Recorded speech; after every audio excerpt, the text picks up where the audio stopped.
Hi everybody, if you're new to my channel, my name is Kosi. I'm an English teacher in Indonesia and I have been here for 2 years now. If you are watching this video, you're probably moving to Indonesia quite soon, and therefore here are the 8 things that I think you need to know before you move to Indonesia. If you watch till the end, there is actually a bonus, which is the apps that you need to download before moving to Indonesia.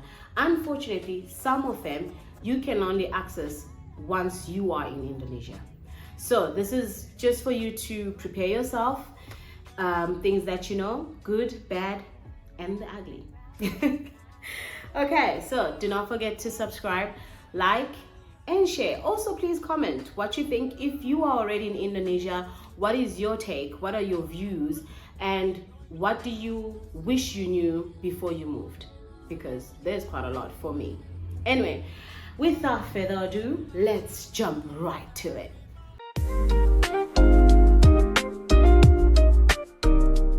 I actually have a list written down so that I don't forget. So the video that I watched when I was moving here is from a lady by the name of Wale Chronicles. I'm just going to put their name down below, and please like them, please subscribe to their channel because it was very informative. This is just a bit different to my experience, maybe also expanding and elaborating to what she said. Anyway, number 1, this is actually one of my favorite things about living in Indonesia, the cost of living. The cost of living. So if you have watched my videos on TikTok when I talk about teaching in Indonesia, the salary and managing life here with the salary that you get, because a lot of people tend to ask, how much do you get paid? It's so little, blah, blah, blah. Yes, guys, it is little. You can actually eat out every day if you want to, but then again, that depends on your standard, you know. If you want fine dining, I don't know if you can do that with the salary that we earn, but you can just have decent meals, you know, and not have to cook. I love to cook, so yeah, that's a different thing altogether. The transportation also here, it's quite affordable. I love their train system. It's very functional, and they have economy and executive class. So if you want something a bit, you know, you can just pay a little bit extra, but it's still affordable. And sometimes even when it comes to their Grab or Gojek, the distance that in Joburg you would pay an arm and a leg for, here it's just, yeah, like it's not even going to go above maybe 100 or 150, you know.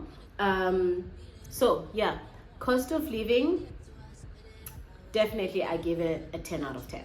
Okay, and number 2, it's how friendly the people are. The people are very friendly here. Yes, there might be like a language barrier because more than half of the population doesn't speak English, or they struggle to speak English. So yeah, you might have that as an issue, but even with language barrier, they will still try, guys. Like, oh my goodness, they will still try, whether they're using like, you know, gestures or body, like you will feel it that these people really want to help me, even though they just do not know how to communicate with me. And there's this thing that they do, right, where they call each other. So it's like, if I don't understand, wait, maybe my friend does understand. So they call the friend, and the friend is just also gonna get there like, dude, I don't know nothing. And then they just laugh, like they just laugh, and it just becomes like, yeah, a very funny thing. So at first, if you are someone who's tense, you might think maybe they're laughing at you. No, they're actually just laughing at themselves for how much they suck at this. Like, we want to help you, but we just don't know how to. And yeah, this one time we went to a salon with my other friend. We're going to do our nails. So we're trying to explain that this is the shape that we want, you know, we wanted square or whatever. They were not getting it. Like, we all laughed until like one of the ladies actually tears came out. Like, it was, yeah, it was hilarious. But anyway, they are super friendly. They're friendly. Yes, there are some exceptions, which I think that is just a personal thing. People that are just mean, like, but majority of the people here are quite friendly. All right, so on to number 3. The quality of life. The quality of life. You know what? If I had never moved here and I had to watch someone's video tell me about the quality of life in a country I've never been to, obviously I wouldn't get it. But being here, there's something about this place. There's something about Indonesia, guys. Like, it's in the air. Like, I don't know how to explain it.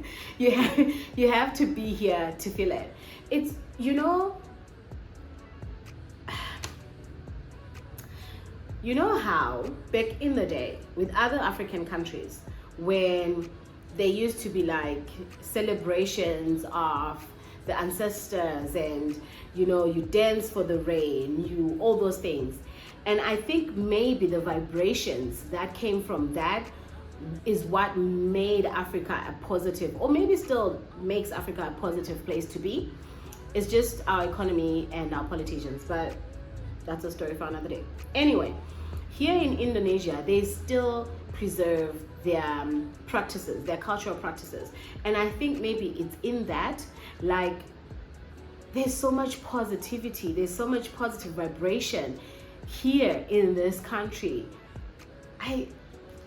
Wow. If this is my tip, if you suffer from mental issues, listen, if you have any mental issues whatsoever, maybe you're going through mourning, like grief, that type of thing, just visit Indonesia. I think you'll be okay. The reason why I say this is because I moved to Indonesia when I was grieving my mom, and yeah, like, this place was really healing for me, and it still is. Anyway, yeah, let's move right along to point number 4. Point number 4, the ease of travel. Like, it is easy to travel to other Southeast Asian countries, like the neighboring countries, and it's quite affordable. So for example, I can go to Malaysia for like 2K, return flights. I can go to Singapore for about 3K, return flights. I can go to Thailand, I can go to Philippines, I can go to Laos, I can go to, wait, did I say it right? Laos?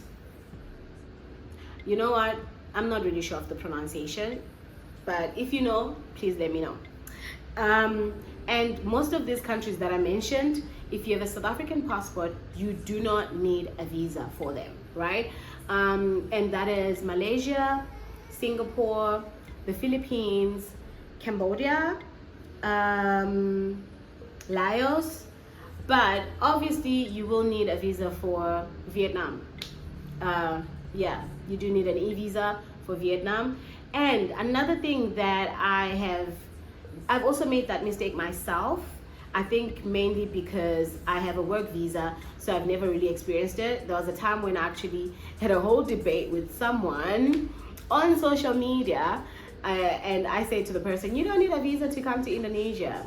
I was speaking from a place of privilege because I had a work visa, so I didn't know that as a tourist, you needed a visa, like, but you get on arrival, and you pay about 600 and something rands, I think it's 500,000 rupiah, which equates to about 600 and something. So you pay that on arrival. So I just wanted to clear that. And if you are the lady I was arguing or debating with, I really do apologize for that. Anyway, yeah, so again, when it comes to the ease of travel, like I said, the quality of life and cost of living, you earn, decent amount of money, right? But not enough to actually do the traveling that I do. But because, again, the cost of living is quite low, I'm able to save towards my trips, and therefore I'm able to travel to about 3 or 4 countries in a year if I save right. And that's if I don't have any other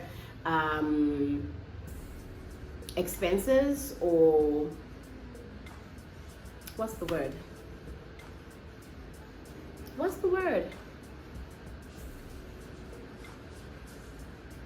Oh my goodness. One eternity later.